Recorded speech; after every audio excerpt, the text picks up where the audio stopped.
G'day everyone. Alrighty, Kinetic's 148 Cheetah D. So this is the South African fighter. I love the big long nose on this thing. There's also a scheme in there for Ecuador. So you got 3 schemes for South African birds and 1 from Ecuador. Nothing major difference in the paint schemes. So this kit is many different aircraft, so it's basically a Mirage with different parts for the Cheetah. So in 2014 the original Mirage was tooled, and there's, if you go through Kinetic's Mirages, I think they've just about done them all, and the long nose ones you can so they've done heaps, and also Wingman models have done 3 boxings with the Kinetics kit with their own additions, and even Hella apparently have done 2 boxings of a Mirage with Kinetics kit, which I did not know. Learn something new every day.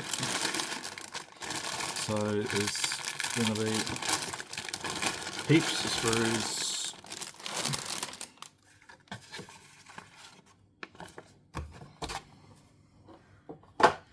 Right, all the way here. Look, where's the other one? Was there another one? Got 2 cover sheets. Where's the?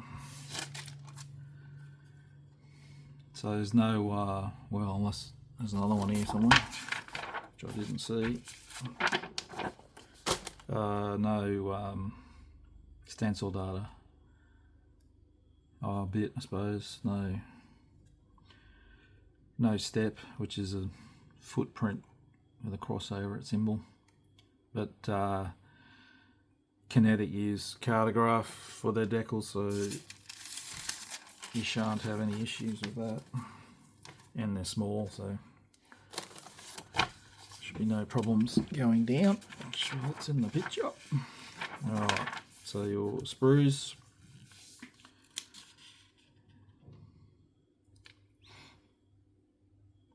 I was just reading that. If you want replacement parts. Alright, your colour callouts. So you've got Ammo MiG, Vallejo model colour.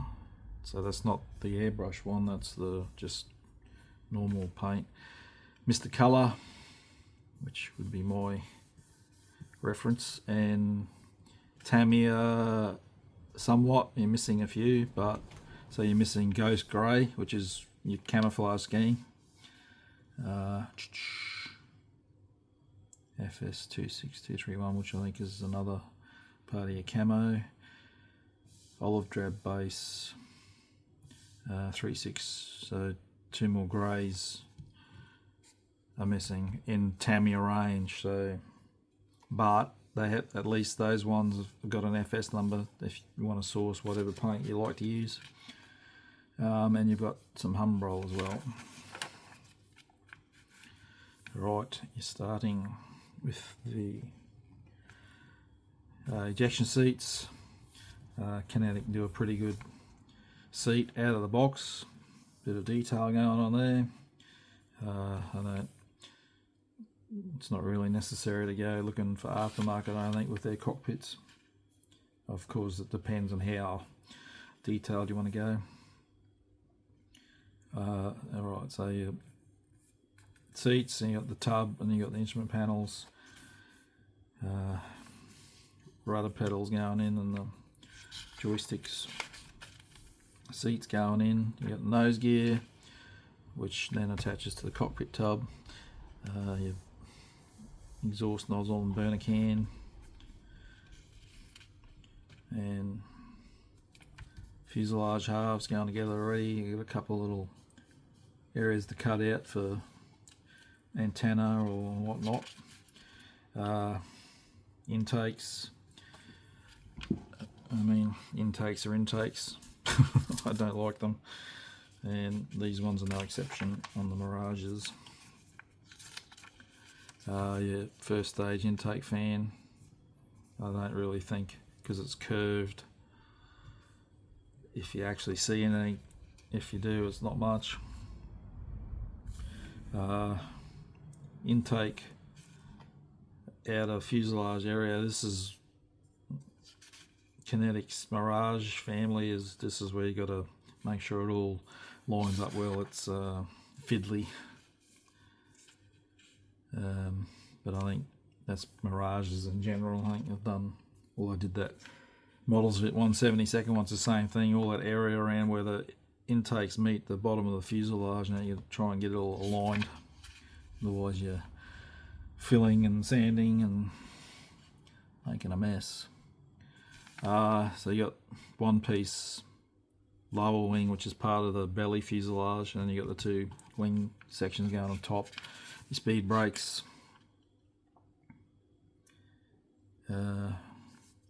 fuselage going to the wings, and you're doing the nose gear. From memory, I think your parts for the gear doors might be thick.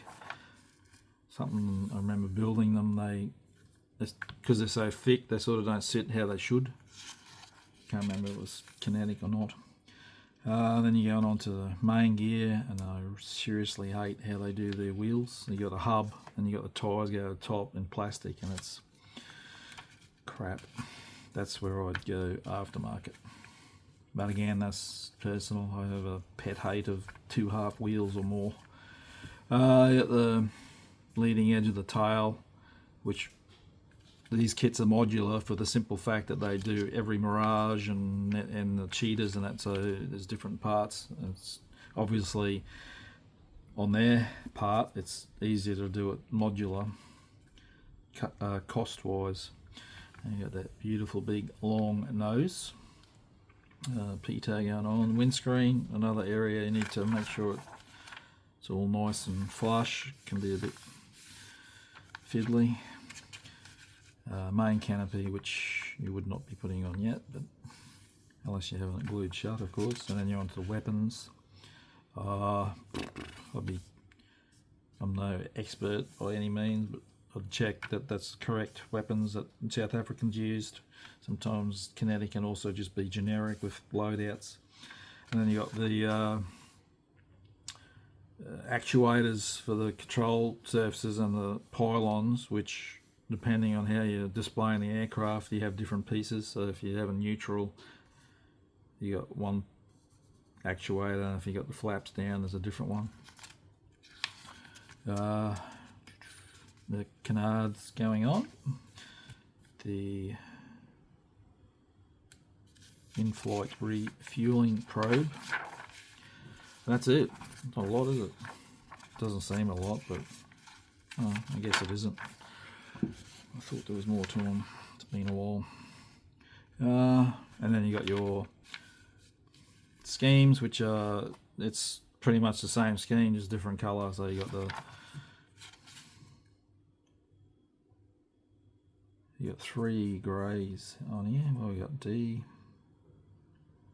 There's the lighter grey, FX6375. The darker grey is gunship grey on this one. On this pattern, it's 36320, so it's a lighter grey. Anyway, your call outs are there, and you have FS numbers, like I mentioned. So you can it's easier to track down the paint you want if you got that.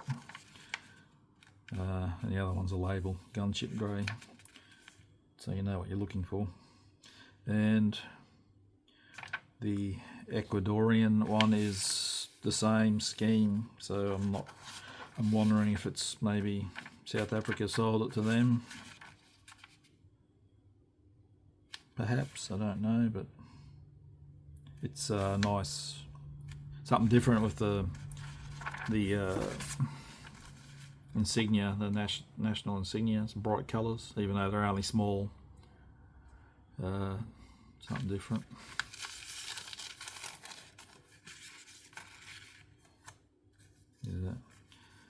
Because South Africans low vis too, so It's a bit boring. Alright, let me start top, which is the clear parts, generally Kinetic.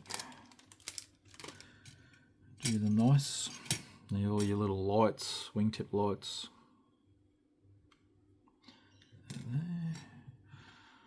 Windscreen's nice and clear, just like I said, you do a lot of dry fitting with that and make sure it's all good to go before you glue it down so you don't have steps. All good. And you got two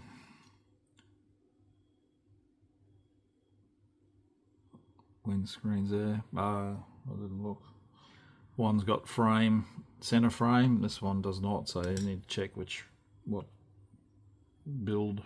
was in the build for these ones. And thankfully there is no center seam, so you don't have to worry about cleaning that up. Alright, where was it? Alright.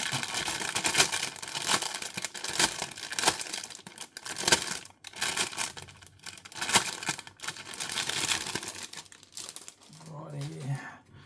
So, yeah.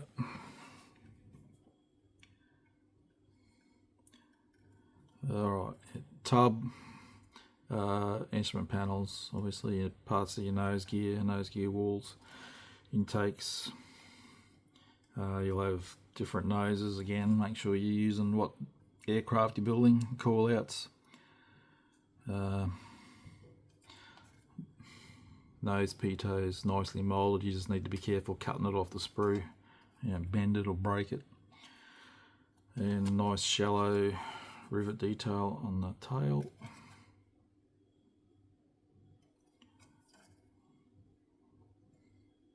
You don't really see much of inside. So as I mentioned, the seats are pretty good for a kit part. They scrub up all right.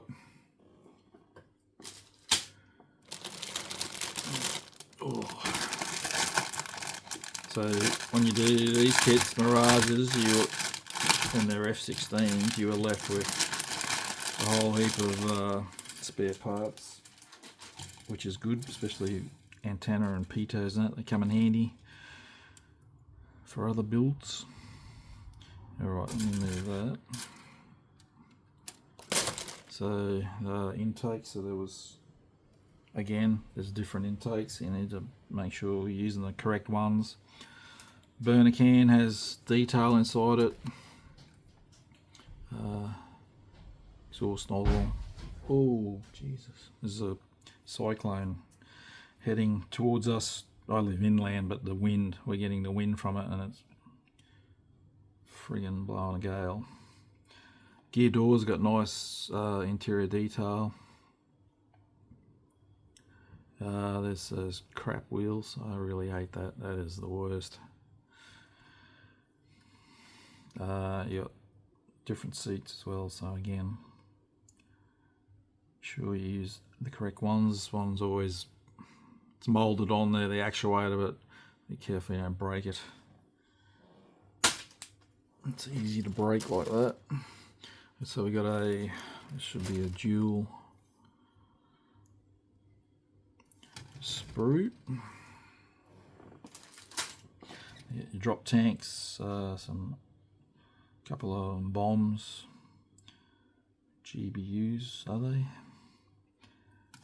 More seats. The under the nose panels as well are different. And yeah, more nose pieces.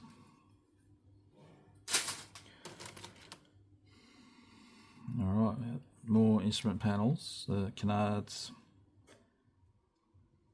all your main gear, actuators. When you got, like I mentioned, you don't use all this, so you keep all that, comes in handy for other builds. Pylons and actuators. Alright, so you got different wings as well. So there's your belly. It's got lovely details, all the access hatches riveted, nice detail inside the gear bay. Control surfaces.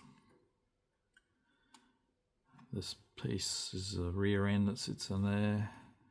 Why they got one piece going on that, I don't know. It'd just be easy to mould it as one.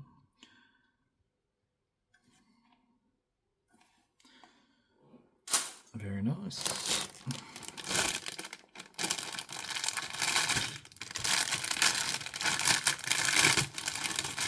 All right.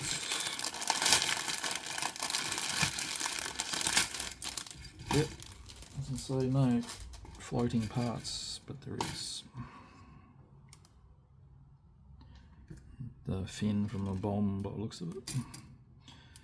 So, well, it might be the sidewinder, the python, what they call them.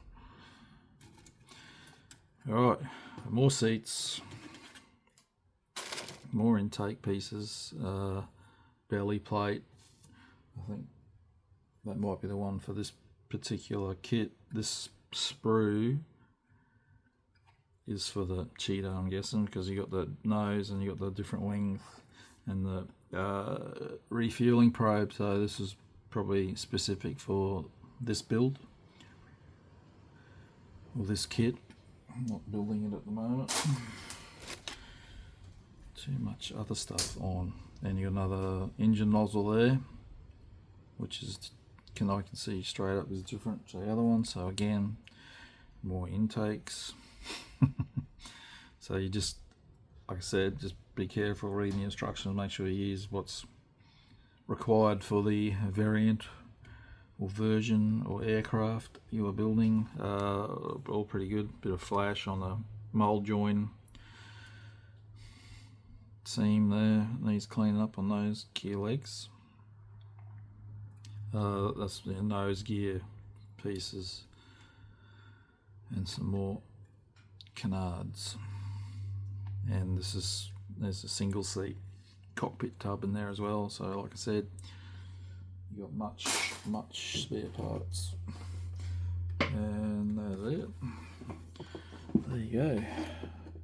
Beautiful looking aircraft. I love it. I love Mirages too. Still photos to follow. Thanks for watching.